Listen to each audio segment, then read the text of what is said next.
मागच्या काही दिवसांपासून विरोधकांकडून शेतकऱ्यांच्या कर्जमाफीच्या मुद्द्यावरून सरकारवर टीका केली जाते। अशातच राज्याचे कृषी मंत्री माणिकराव कोकाटेंनी कर्जमाफीवरून शेतकऱ्यांना सुनावल्याचा प्रकार समोर आलाय। त्यामुळे त्यांच्या विरोधात संतापाची लाट आता उसळलेली आहे। नेमकं काय घडलंय, नेमकं काय घडतंय पाहूया या सविस्तर रिपोर्टमध्ये।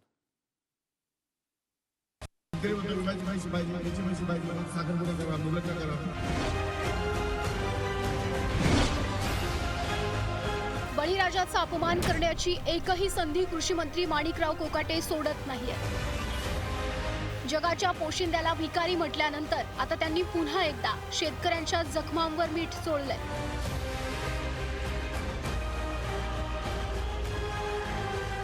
कर्जमाफीच्या पैशांत शेतकरी लग्न आणि साखरपुडे करतात असं वादग्रस्त वक्तव्य कोकाटेंनी केलंय। अवकाळीमुळे झालेल्या नुकसानग्रस्त शेतीच्या पाहणीवेळी कृषी मंत्र्यांनी धीर देण्याऐवजी शेतकऱ्यांना सुनावलंय। आजभर मला एक सांगा, आता हे मीडिया चालू आहे, मीडिया असं बोलत नाही। तुम्हाला कर्जमाफी झाल्यानंतर जे पैसे येतात त्या पैशात काय करता तुम्ही? शेतीमध्ये गुंतवणूक आहे 1 रुपयाच तरी? सरकार शेतीमध्ये गुंतवणुकीला पैसे देणार तुम्हाला। आता कोकणाच्या माध्यमातून तुम्हाला पाईपलाईनला पैसे आहेत, इरिगेशनला पैसे आहेत, तुम्हाला क्रॉपला पैसे आहेत, शेततळ्याला पैसे आहेत, सगळ्याला पैसे आहेत। भांडवली गुंतवणूक कोण करतं? सरकार। शेतकरी करतं का? शेतकरी म्हणतो विम्याचे पैसे पाहिजे, याचे पैसे पाहिजे, मग साखरपुडे करा, मग लग्न करा।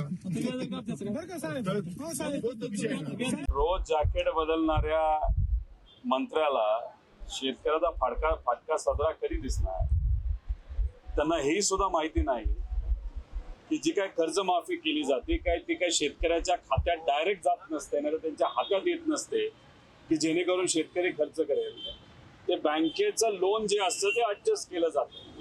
आता एवढी साधी गोष्ट जर मंत्र्याला माहित नसेल तर म्हणजे महानच हे सरकार असं आपल्याला कुठेतरी म्हणावं लागेल।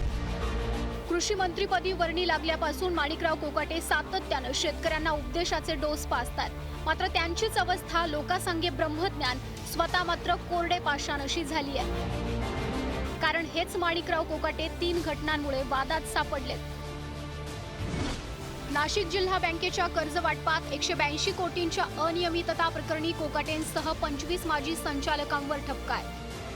कर्ज वाटपातील 1,87,00,000 कोकाटेंकडून वसूल करण्याबाबत नोटीस आहे। मुख्यमंत्री कोट्यातून 2 सदनिका लाटल्याप्रकरणी कोकाटे दोषी आहेत। सदनिका प्रकरणी कोर्टानं सुनावलेल्या 2 वर्षांच्या शिक्षेला सध्या स्थगिती आहे।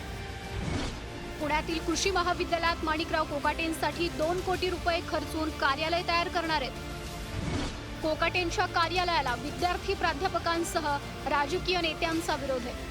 नाही, हे खरं म्हणजे कृषी मंत्र्यांनी जबाबदारी फार मोठी असते। हातात आलेलं पीक आता हातातून जातो आहे। अशा वेळेस सरकार म्हणून, कृषी मंत्री म्हणून शेतकऱ्याच्या बांधावर जाऊन त्यांना आश्वस्त करणं हे गरजेचं होतं। पण हे सरकारच संवेदन शून्य सरकार आहे। माणिकराव कोकाटे म्हणजे मला वाटतं कृषी क्षेत्रातले कुणाल कामरा झालेले। का करतायत ते अशी विधानं? अजित पवारांनी, प्रफुल्ल पटेल, माणिकराव कोकाटे अशा लोकांना जर लगाम नाही घातला तर त्यांचं काही खरं नाही। म्हणजे तिघांची जर भाषणं ऐकलीत तुम्ही तर त्यांनी बहुतेक कॉमेडी शो सुरू केलेले आहेत। आणि राज्याचे कृषी मंत्री रोज शेतकऱ्यांची टिंगल करतायत, दिल्ली उडवतायत। काय झालंय या राज्यात? विधानसभेवेळी महायुती सरकारनं शेतकऱ्यांना कर्जमाफीचं आश्वासन दिलं होतं। मात्र आता किमान 3 वर्षे कर्जमाफी देणं शक्य नसल्याचं उपमुख्यमंत्री अजित पवारांनी म्हटलंय। अशातच कृषी मंत्री माणिकराव कोकाटेंनी केलेल्या विधानामुळे महायुतीतील भाजपासह शिंदेच्या शिवसेनेची चांगलीच पंचायत झाली आहे।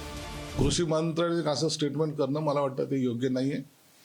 शेतकऱ्यांच्या जीवनात अनेक अडचणी असतात, त्याला तो तोंड देत असतो। म्हणून आपण जर त्याला जी काही मदत करतो त्याने ते कशी खर्च करायची यावर वाद घालण्यापेक्षा त्यांना आणखीन काय सहाय्य करता येईल याकडे लक्ष दिलं पाहिजे। असं वक्तव्य केल्यामुळं शेतकऱ्यामध्ये नाराजीचा सूर निश्चित पसरतो। काही कोकाटेंनी बोलले असतील तर त्याबद्दल सरकार म्हणून शेतकऱ्याची आम्ही क्षमा मागू। पण खरं तर मला असं वाटतं की आम्ही सर्वांची जबाबदारी आहे। माननीय देवेंद्रजीचं सरकार, आमचं सरकार हे शेतकऱ्याच्या मागे उभं आहे आणि पूर्ण पंचनामे करून सर्वांना आम्ही शेतकऱ्यांना नुकसान भरपाई देऊ। गैरसुद्धा 1 रुपया घेत नाही आणि आम्ही 1 रुपया विमा देतो गव्हर्नमेंट, त्याचा गैरफायदा लोकांनी घेण्याचा प्रयत्न केला।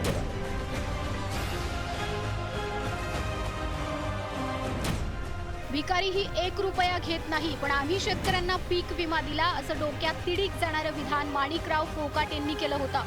आता त्यांनी कर्जमाफीच्या पैशांत शेतकरी लग्न आणि साखरपुडे करतात असं डोक्यात तिडीक जाणारं वक्तव्य पुन्हा केलंय. त्यामुळे कृषी मंत्री माणिकराव कोकाट यांनी आपल्या जिभेला लगाम देण्याची गरज आहे. अन्यथा शेतकरी मतदान रूपी चाबकाद्वारे पराभवाचे फटके दिल्याशिवाय शांत बसणार नाही. किरण ताजणे, पुढारी न्यूज, नाशिक.